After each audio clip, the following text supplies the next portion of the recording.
Well, welcome to the Happy Science Radio Hour. This is a special presentation by the Happy Science Temple of San Francisco. And with us today, we have two special guests all the way from the other coast, which would be out there in New York City. Yushi Hagimoto, who is the chief minister of the Happy Science New York Temple. Yushi, welcome to the Happy Science Radio Hour. Thank you for having me. I'm really excited. Okay, good. Also with us, Dylan Elmer, who is a staff member of the Happy Science New York Temple. Dylan, welcome to the Happy Hour. Pleased to be with you. Yeah, pleased to have you both with us today. Looking forward to learning a lot about Happy Science. Looking forward to talking about the relationship of religion and politics, and also how we're going to come to grips with our fear of the coronavirus. And so two really big topics to work with today. But first, I think what we would really like to do is get to know Happy Science a little bit. It is the gift of the Happy Science Temple up in San Francisco who's presenting this show. So let's go to it. First of all, I have to ask you, Yushi, Happy and Yuri, Happy and Science. How did the two come together, Yushi? Well, that's a very good question, Michael. Thanks for bringing that up because that's a frequent question that we always have to answer because, you know, happiness is something that is subjective and then science is like, I guess, more of an objective procedure. So how it is combined is the founder of Happy Science, Master Ryoho Okawa, he writes in his book, The Philosophy of Progress, he's saying that we are trying to science happiness, if you know what I mean. So he's using the term science as a verb. So we're trying to look for a way to find happiness, like researching the different paths that lead to happiness. And the reason why he says that is because we believe that there are certain laws that, like the laws of the universe, that governs our mind. So depending on how you use your mind or what kind of mindset you have, it can lead to happiness or unhappiness. Therefore, we're trying to seek different methods of ways to think to lead to happiness. So the goal then is to find true happiness and build a better world, right? Yes, and when you said true happiness, we are thinking of a happiness that transcends this world to the next, because we are a temple, a religion, so we believe in the spiritual world or the afterlife. So, and we also believe that the afterlife is an extension from this world, how we lived our time here on Earth. Therefore, there are methods of being happy in this life that extends to the next. So that's the type of happiness that we're trying to spread. And by doing so, it's a happiness that leads to the whole society. Good. And Yushi, you sound like you have a Japanese background, Hagimoto. So you are a Japanese descent. Are you born in America or were you born in Japan? Yes, so both of my parents are from Japan, but I was born in the United States, was raised here till I was 14 years old, and then moved over to Japan. Oh, okay. Well, you speak very good English, so I had to figure there had to be a lot of America in you somewhere. And thank you. What about you, Dylan Elmer? Yeah, so I had grown up in Wisconsin, and I was born and raised there, and I had found Happy Science on the internet while I was there, which got me so fascinated that I had ended up moving over to New York for this time to help out with Happy Science, and it's just a life-changing opportunity for me. Well, good. Well, perhaps you would be so kind as to tell us what about Happy Science you found that was so fascinating. Yeah, well, actually, I had found originally a movie on YouTube, which is from Happy Science, and it's called The Laws of the Sun. And that movie explains about the past history of the Earth and the people in history like Shakyamuni Buddha of India and how he attained enlightenment. And that story really moved my heart. So I had found Master Okawa's books online after that, and by reading them, I changed my whole mindset, especially overcoming personal problems and improving my work ethic and grades in school. Well, good. Yushi, what about Master Ryoho Okawa? Yuho Okawa. There you go. Ryuho, correct. Ryuho. Would you tell us a little bit about him? Because he is the founder of Happy Science, is he not? Yes, he is. So Master Ryuho Okawa, he would be the living Buddha and the modern-day savior. So he was born in 1956, July 7th, in Japan, in a rural area called Tokushima Prefecture. And then he wasn't born into like a religious household, just a normal household. And he went to Tokyo University. He got, and then he started work at a trading firm. And he was actually working overseas too, here in New York. And then, however, when he was 24, he had his great revelation, finding out his spiritual mission. And then at the age of 30, which was 1986, October 6th, he started Happy Science, this global movement. And it is a global movement? Yes, we have temples and our missionary houses in over 100 countries around the world. And the membership estimate, we have around 12 million members. And 31, his books are translated into 31 different languages. So spread all around the world. Yes. Now, he talks about it as a universal religion. And in the brief looking that I've done, I see a lot of elements of Christianity, a lot of elements of Buddhism. Is that what he did? Is he synthesized several different religions and to come up with Happy Science? Is that what it is? Well, I mean, thanks for bringing up those two major religions in the world right now, Buddhism and Christianity. That's correct. So the way he wrote his first book, The Laws of the Sun, it clearly explains why Happy Science is a universal religion.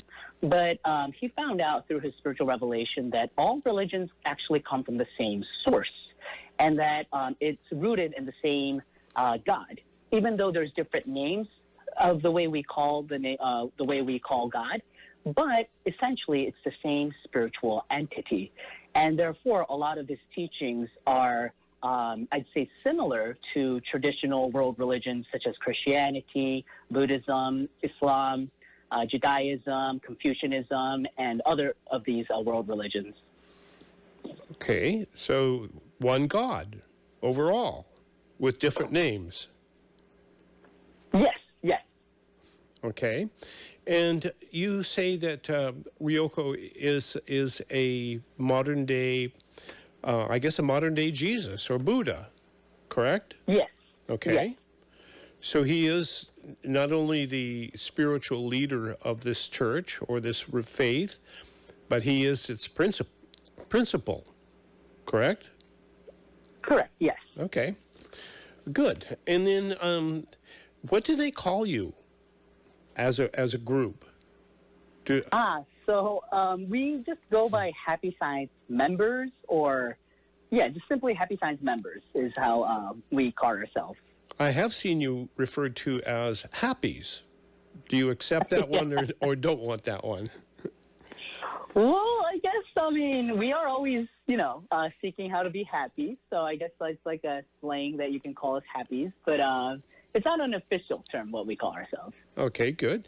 Now, this very interesting process by which you take a Japanese-centric religion and spread it around the world, how do you do that? Well, I mean, thanks for asking that again, Michael. So Master Ryuho Okawa, he started his overseas missionary work, or started giving his lectures overseas since 2007. It started out in Hawaii, but then ever since then, he went to all 5 different continents. And what we've been discovering ever since he went out of Japan to give his lectures is that his overseas audiences were actually more acceptive to his teachings. I guess that's because his teachings, going back to that, it's a universal religion. People who already have a faithful background really gets it, feels it, that it's really helpful, and it's a method to connect to God, and it's a method for the betterment of the self. So ever since we went overseas, actually, it's been I don't know how to say this, but it kind of proved that happy science really is a universal religion. Kind of reminds me of what happened with Jesus when he tried to preach in his own hometown and got run out of town, right? Yeah, Kind of similar to that. So, I guess so. so when you're out in the world, how do you get the word out about this new religion here, this new faith, a relatively new one? How do you proselytize? How do you reach out to the communities? Well, one is definitely through these kind of heavenly radio shows who introduce us to the public. So one way is that we did do a couple of radio shows because Master Riho Kawa, he writes a lot of books, mostly in Japanese that are translated in English, but some of his books are written in English too, directly from his English lectures. But when we promote our books, that's a really good way to introduce ourselves. And we also have over here in the North American continent, we have 10 temples. So around our temples, I guess it'll be evangelical work, but we go out and we promote how wonderful these teachings are. Okay. And I understand that you do have some skeptical press out there, notably the New York Times. Do you find that having a skeptical press helps get the word out, or does it hinder your effort to get the word out? Help. I would say both, because without, you know how they say any press is good press. So I guess by having the word out, people notice us, and I'm sure that a lot of the people out there who are cultured and civilized understand that there are a lot of fake news in the mass media recent days. So for the ones that we really want to, I guess, reach the good-hearted people, I'm sure that they will be able to see through the manipulation behind these words, and then they will notice that a new religion exists that's originated in Japan, and it's a universal one. So I guess pros and cons. Okay. Well, when we talked about putting you on the radio, we talked about a couple of issues that you wanted to talk about. One was the relationship of religion and politics. And I can see by the stack of books from Ryoho here that I have that politics is a big part of what he talks about. So I look forward to that. But first, I think I wanted to get to the whole notion of how we can manage our relationship with this virus that showed up on our shores and everybody's shores. And what is it going to take for us to survive this? And the happy science folks seem to have an idea of how to do that. So I thought we'd go there first. And you start with something you call the wrong mind. Mm-hmm. What is the wrong mind? So, wrong righteousness and wrong. Where it comes from is it aligned to God's teachings or not? So, if you have a mindset that is aligned to God, such as a loving heart, an encouraged heart, a courageous heart, a hopeful heart, those kind of mindsets, I would say, are linked to the right mind. And then whatever goes to the opposite of that, like jealousy, hatred, fear, these kind of thoughts are negative minds or wrong minds.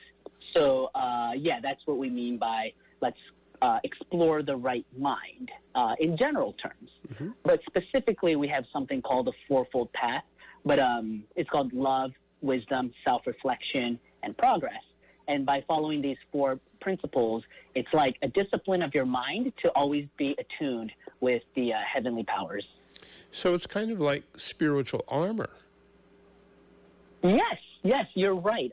Thanks for bringing that up, because what's happening inside the mind, why we put so much emphasis on this, is because it is a proven spiritual fact that what you think will eventually materialize in this physical world. So the thoughts we have is an energy that attracts. It's an energy that manifests. So by having the correct mind, it turns into your spiritual vaccine, or more like a spiritual armor, which eventually actually turns into a physical armor, per se, to protect yourself from this negative virus because it increases your immunity. And when you have the wrong mind, the opposite happens, right? Correct. You start building up these little things that are going on inside your body, and if you keep having the wrong mind, they keep building up, and pretty soon you find yourself in big trouble. So, yes, correct. So, okay, how do we get the right mind? You talked about the Fourfold Path, but what exactly is that? How does it work? Where do we go? I mean, if there's fourfold paths, remember what Yogi Berra once said, if you get to the fork in the road, you have to take it, which kind of leaves you split in two, but a fourfold path, okay? So, Fourfold Path, where do we start? Dylan, you want to take this one? Oh, yeah, sure. Thank you. Yeah, so we have the 4 principles, as Yushi mentioned. First would be love. And the meaning of love in happy science terms is giving, thinking about giving to other people without thinking of expecting anything in return. So it's the altruistic mind, or the mind which wishes good things for other people. And this is the most essential teaching of happy science. And in terms of wisdom, back up just a minute. That sounds a little bit about like the golden rule. Yes, yeah, you hear this rule talked about in all the different religions, different ways, and it's kind of a philosophy to base our lives upon. Okay, so do unto others as you would have them do unto you. Correct. Yeah, that's the best rule to live life by. So first thing, you have to love. Yes, and that includes even the people that wish ill upon you, even transcending people in your family, in your community. But it's a love that is based for all people, regardless of race, religion, culture. Now, it seems like a big part of that love is forgiveness. Yes, definitely. And in happy science, one way that we break down the teachings of love is through this concept called love, nurture, and forgive. So these 3 words are very closely related. And the word forgive in happy science terms is the love of angels. It's the love that even if someone, as I mentioned earlier, if someone wishes ill upon yourself, you can overcome that and forgive them anyways because you just love their divine nature. Which is to say, you look at them and you think, well, they're imperfect and so am I, and so we just must forgive. Yeah, that's the perfect way to say it, is that we're all imperfect because we are not God, but we do have a fragment of God within us. That is our divine nature, and we can strive to improve ourselves based on that understanding, and then we can understand that all people are brothers and sisters, and there's no reason to hate each other. So wouldn't a good example of the wrong mind be holding a grudge? Yeah, definitely. And in terms of, we were talking about the relationship between health and mindset, I would imagine that someone who's always filled with grudges would have a weakened immune system because their mindset is based on such negative thoughts as lashing out on others and trying to bring other people down. So you have that wrongfulness inside you where it breeds illness. Yeah, definitely. Take us to wisdom. Okay, yeah, thank you. So wisdom is about, it's when we study spiritual truths, we can cultivate our mindset to a higher degree and a more refined state. And this wisdom is something that takes time to accumulate. Whereas knowledge and information, it doesn't always take a long time to acquire, but wisdom must be proved through experience. And so when we put our wisdom into practice, it becomes a part of us, and that wisdom is what makes helps us make decisions of good and evil, or right and wrong. Good habits, right? Yes, definitely. And habits are the consequence of practice. So you do the right thing, and then you just keep doing the right thing. Yes, and there's an old Confucian statement about where Confucius was saying that he followed his heart's desire without transgressing what is right, where he had the wisdom built up and the habits built up that could move forward in life without committing evil, without committing sin. And that's what wisdom leads to. Good. Sounds reasonable so far. Let's go to self-reflections. Okay, yes. Self-reflection is a concept we talk in Happy Science. It's about how to look within your mind and find the mistakes you made in your past. Whereas perhaps in Catholicism you might go to a confessional. At Happy Science we practice self-reflection, where we look at our own mistakes and try to think from God's eyes how it would look. And so we can clearly distinguish through meditation or self-reflection, try to clearly distinguish what is wrong in our mindset and try to correct it.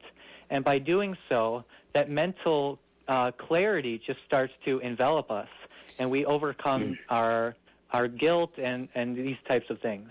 Well, if we look deep within, I'm sure most all of us can find lots of things we did wrong in our lives. Must this self-reflection also include some self-forgiveness as well? Because yes. it's pretty easy to hold a grudge against oneself. Yeah, thank you for bringing that up. So as I mentioned earlier, there's the concept that we have divine nature. Well, so that means we are originally connected with God in the core of our hearts. Well, we manifest that divine nature through the way we live our life. And so we do good things, and it's not wrong to be proud of ourselves for doing these right things. Where conceit comes into play is when we start taking pride for wrong things. And that's why self-reflection has both aspects of finding the good and finding the evil within. Mm-hmm. And when we do find the evil, we have to figure out how to forgive ourselves. Otherwise, we're stuck in conflict with the first path, which is love. Yes, yes. So all the paths are interconnected in that way. Okay. And then progress.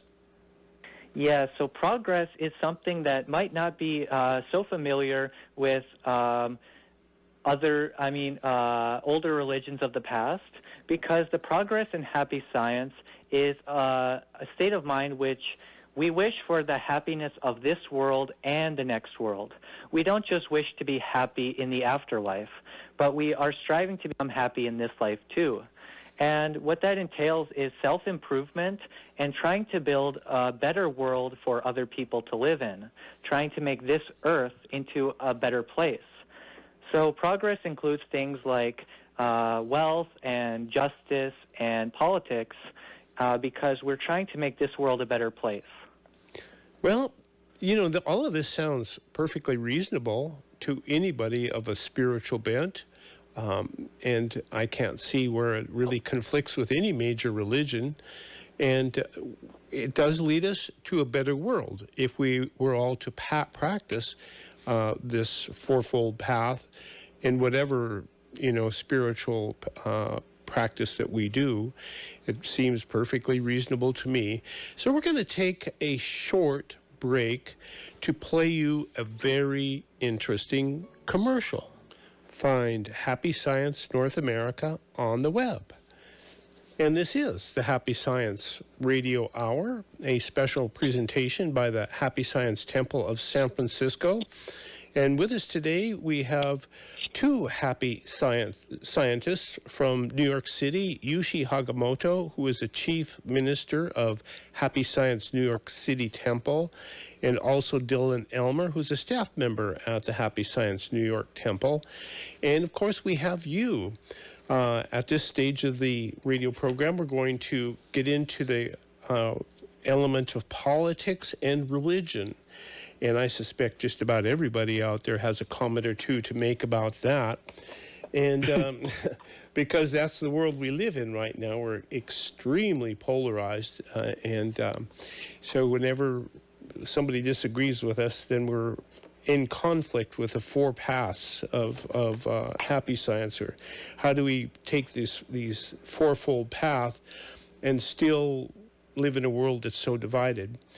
Well, so let's take off on this. And one of the things that when I looked into happy science, onto the Happy Science website, I found an article from the New York Times that was very critical of happy science.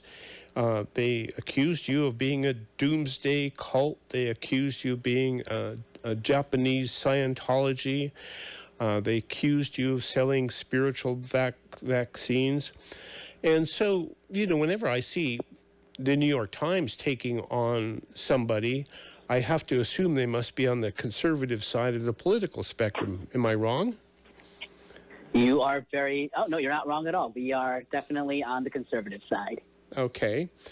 And, I'm looking at some of the books from Ryoho Okawa, Hong Kong Revolution, The Trump Secret, The Trump Resolution, The Laws of Justice.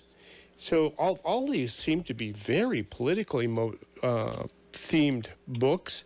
So how does a spiritual faith path justify being so political? Thank you. Michael, thank you so much for that question. Again, this is like a frequently asked question. So I'd like to quote just one passage from Master Okawa's book, Think Big. So it goes like this. Religion has traditionally served three major purposes: saving people from poverty, diseases, and ending conflicts. But political power is also necessary in tackling these issues.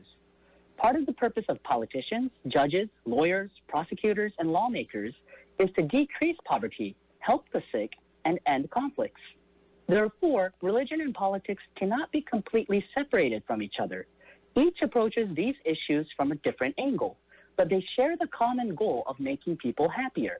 They should unite, not polarize, their strength and cooperate to create a better nation and a better world. So, simply put, politics and religion, we both have the purpose of making people happier. It's just that we take different methods. Religion will be a more of a spiritual aspect, and then politics will be a more practical or pragmatic way to be able to bring happiness. So this course is related to the first principle of our happiness, which is the fourfold love and the fourfold path. So I think that will be a good intro for people who has that question of why we are integrating religion and politics. Mm-hmm. Well, you're certainly not the only one to have integrated religion and politics. I think especially of Islam, which has done a real good job of integrating religion and politics in a scary sort of way for many of us. And so one of the interesting things that I see in Ryoho's writing is that he channels a lot of political figures. Yes. Would you explain that process to us, please? Yes, about the channeling, and I'm sorry, may I rewind it just a little bit about the Islamic nations also being a religious state that's a combination of religion and politics? Sure, please do. Just yeah. So the main philosophy that Happy Science has, based on a spiritual foundation of how to do good politics to serve the people better, it's summarized in three key phrases. That would be freedom, democracy, and faith. So if religion becomes a totalitarian, takes on more of a totalitarian kind of aspect, it will infringe the first principle, which is freedom. So we have freedom first. Therefore, it's a balance of these three pillars that creates a balanced way of combination of the good-hearted faith into the good practice of politics. So I just wanted to add those three pillars that we have here in Happy Science. Okay. Well, in that case, then you would not consider Islam to be of a right mind then, would you? Yeah, Master Okawa, he's been conducting, spiritual interviews, as you have mentioned earlier. But as of now, our stance is they need to revamp, or shall I say, modernize their teachings so that the basic human rights are more protected. Okay. And then let's go back to the spiritual interviews because I find that very fascinating. Yes.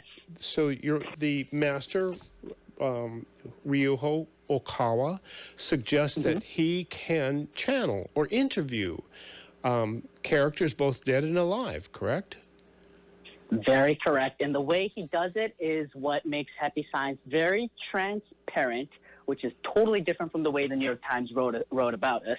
They said we're secretive. We're not at all. And the reason why I said we're transparent is because Master Ryuho Okawa does this spiritual reading, meaning it's like, so it's a channeling. It's a channeling. So he calls upon this specific spirit, and he lets that spirit talk through his own vocal cord. And the reason why I say it's transparent is because every single spiritual message series, these are recorded in front of live audience. Then it will be transcribed into a book word by word, word for word. So, and he's done actually over 1,000 different spiritual messages. So the transparency, I think, is a really interesting part of these spiritual interviews. So he does these spiritual interviews live on stage? Yep. Wow. Okay. Well, I'm most anxious to hear his interview with Xi Jinping, the president for life of China.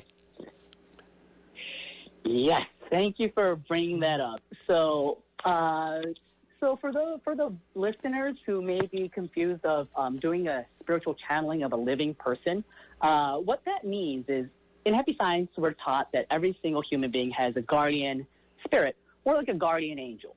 And if you were to express that in terms of psychology, it'll be a part of your subconscious. So what Master does is, if I were to use more secular terms, he's like a super psychic who reads into the subconscious of that individual and pulls out their true intentions. And for Xi Jinping, my goodness.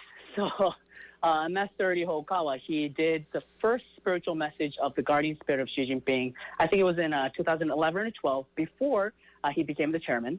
But back then, if you can, I don't know if you will be able to recall it because now the media outlet is portraying him very differently. But back then, most media was showing him as like a very dovish type of person, very calm and not strong attitude. It was portrayed like that. I remember that. I remember that. Do you? Yes, absolutely. But then Master he was portraying the kind of person that you would look at him and think, oh, we can be their friends. Yes. And our President Obama back then was totally deceived by that and has done taken very unfortunate direction in world politics, but I'm going to put that aside for now. But the spiritual interview that Master did, he found out one of his past lives, and what we found out is that he is not that kind of calm man. He actually has a huge ambition of wanting to take over the United States of America. And in China, they have this like dream, this ideal that the Chinese Empire is going to govern the world. It's like, even though China has different countries over the past 5,000 years, it's like a legacy of the Chinese people in the Chinese politics. And he was going to, in that spiritual message, we found out that he really wanted to aggressively make that happen. And if you look around the world, they have been doing, have a friend who I met recently, who's a Chinese lady who escaped, who's captured at the age of 16 in the Great Cultural Revolution, and her parents are well-to-do, so they took her off to the country for 10 years where she worked in a rice paddy. And when we were talking about Chairman Mao now, I remarked at how much he's starting to resemble Chairman Mao. And Chairman Mao and what they did to people was simply mind-boggling. But my new friend from China, she said, they're much worse now because they have money. They have money now. And you can see that desire to take over the world becoming manifest in the Belt and Road Project, where they're literally buying up, loaning money to governments that can't afford to pay it back, and becoming serfs of China that way. But now, how does the coronavirus upset those plans, or at least show the world the real Xi Jinping? Well, one thing that can definitely be said through many of these spiritual investigation series, spiritual interview series, we're putting the puzzle pieces together. But as of now, what we're seeing is that there was definitely a divine intervention so that this coronavirus bioweapon that was created in Wuhan was exposed to the world. And if you look at the aftermath of how they concealed the way they took control of information in the first month and a half after there was the leak that there's some dangerous virus going on from the Wuhan lab, you can see the nature of this Chinese Communist Party. They conceal information, and it just they don't take responsibility for their own mistakes, and they start blaming other countries when it gets out of hand. Which is the standard operating procedure of a totalitarian regime, which is the opposite of what happens in freedom. Correct. And so you can't really have a right mind as a totalitarian, can you? I believe not, because one thing about totalitarian nations is they always have internet police or those types of secretive police that always controls your freedom of speech. And without freedom of speech, you can't express your freedom of faith. So yes, a totalitarian nation, going back to why spirituality is jumping into politics, from the spiritual perspective, from God's perspective, let's look at this planet Earth. If there is a country of more than 1/5 of the population of this planet forcing people atheism, not allowing people to have faith, crushing churches and temples, and brainwashing these people that the chairman is the God and not their founders of their religions, would God allow that to continue? And if you have conscience, if you ask yourself this question with your hands on your chest and close your eyes, and if you ask this question to yourself, I'm sure the answer is God will not allow this to happen. And hence, we are acting as a part of our fourth principle of Fourfold Path progress, to stop this kind of evil. Wow. Hope so. And then the other very interesting person that Ryoho interviewed, of course, was Donald J. Trump. Yes. And I have here a couple of very interesting books about Trump: The Trump Secret and The Trump Resolution. So what is the Trump resolution? Well, let's back it up a little bit. So Master Ryoho, he did a spiritual reading back in 2016, January, of the guardian spirit of Donald Trump. And back then, I'm sure there was like over a dozen of candidates running for the Republican Party. Trump was one of them. But back then, Master finds out this spectacular scoop in the spiritual world. We believe in reincarnation. So we find out that Donald Trump's past life was George Washington, the founder of the United States of America.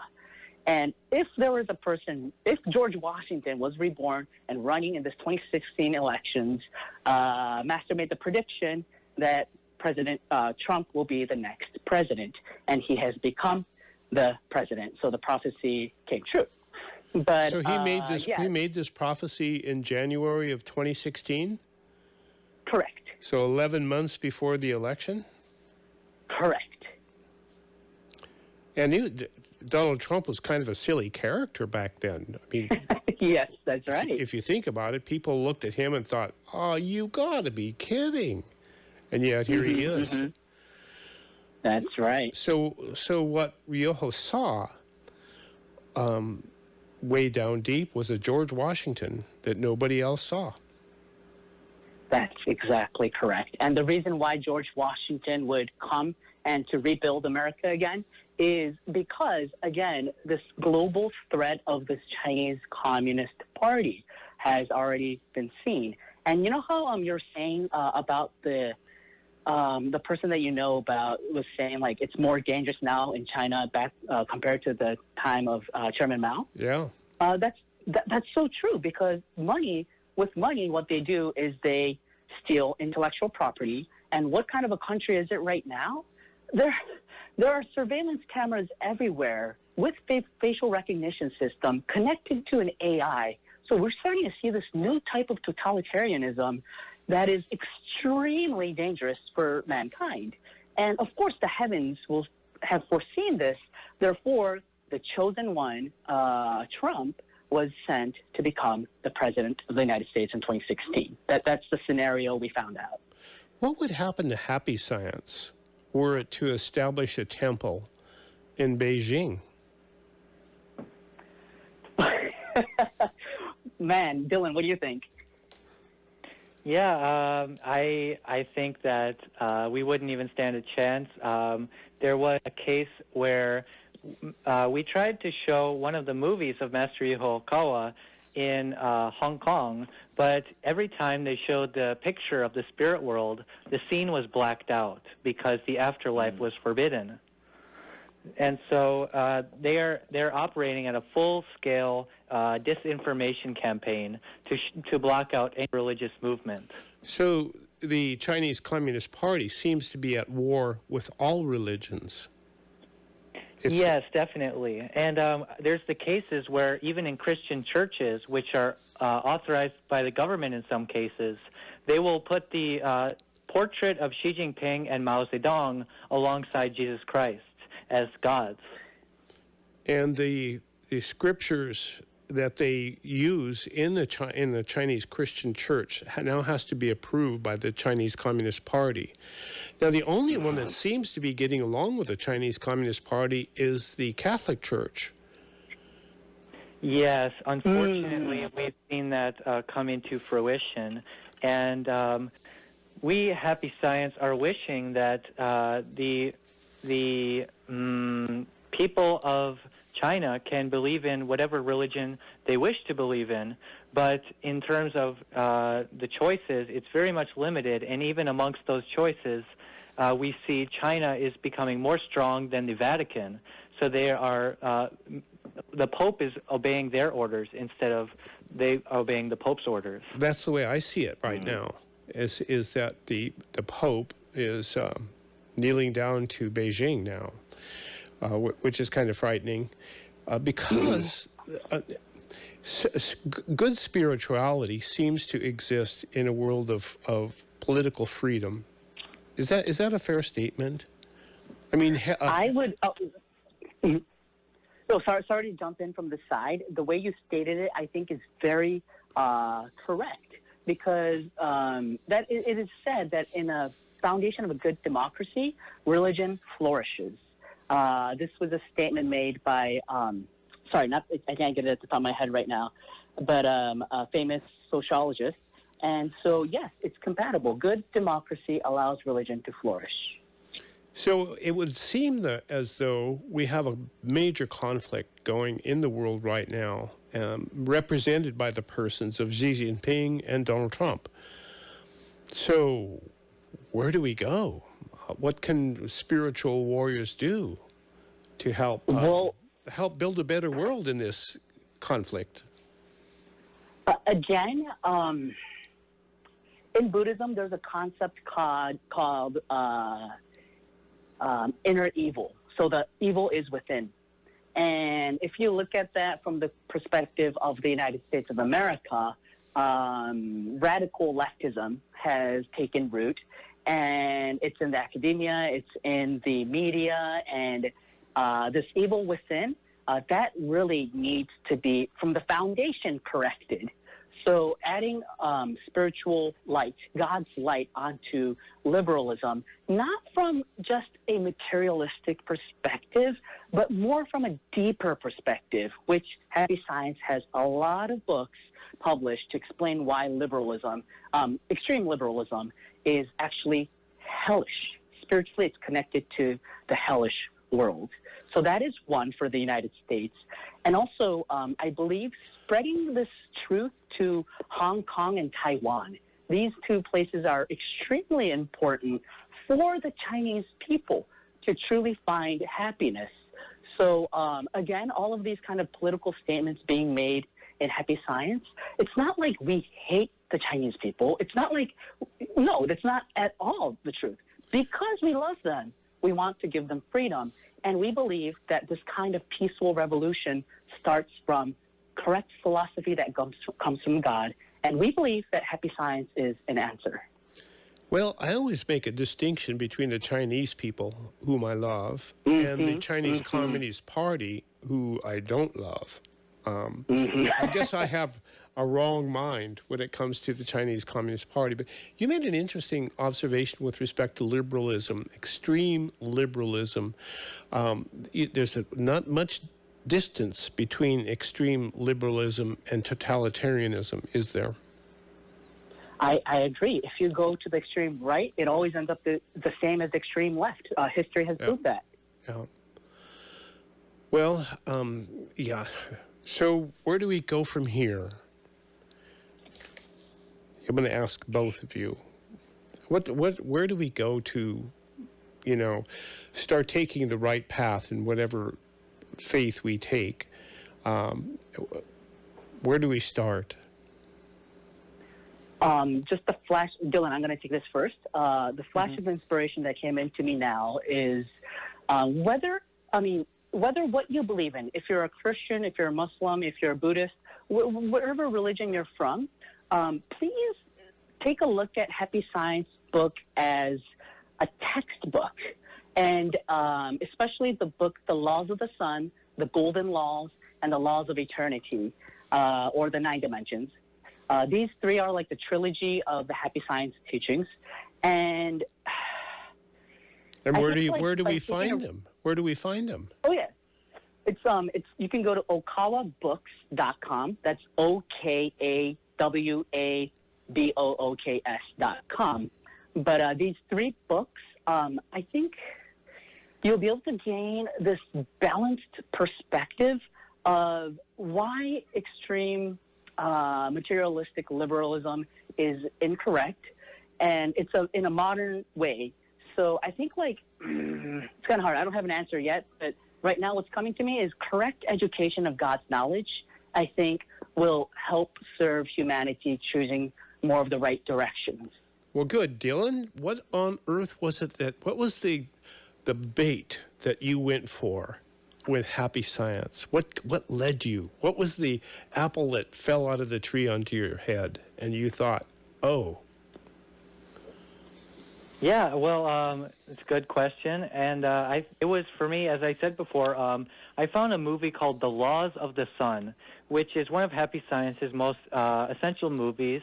And it's actually free on YouTube, so any of your listeners can tune in to YouTube and watch that movie. And once you watch that movie, you'll begin to discover the deep spiritual insight that Happy Science has. And for those who want to join us as a member, they can contact their local temple. We do have the San Francisco local temple, and the phone number for them is 650-363-2777. And by contacting the temple, you can learn more about what it is to be a Happy Science member, and you'll begin to receive our prayer books, so you can pray for a bright future. Okay. And prayer is a big part of spirituality, is it not? Totally. Yeah, it's I think, yeah. Okay, Dylan, you want to answer that? Oh, yeah, sure. Sorry. So we pray every day in Happy Science, and we pray to El Tare is the name. This is, we believe all gods from different religions are the same, such as Allah and God in Christianity, Elohim in Judaism, etc. We call that being El Cantare, and that the name El Cantare means the beautiful land of light, earth. So we pray every day to God to make the world a better place and to protect this beautiful land of love. Well, there you go. And we've now learned quite a bit about happy science, which I knew very little about just last week, but now I know quite a bit about. And all of that thanks to the Happy Science Temple of San Francisco and to the good folks from New York City. Now, before we fade out here, I'd like to play a commercial one more time that seems to make a lot of sense to me. So give it a listen and think about what the message is, because the message is pretty universal to all religions and all faiths, except maybe totalitarianism, which maybe doesn't have any at all. So this has been the Happy Science Radio Hour. Michael Olson, your host. Thank you so much, Yushi Hagimoto, and Dylan Elmer from the Happy Science New York Temple.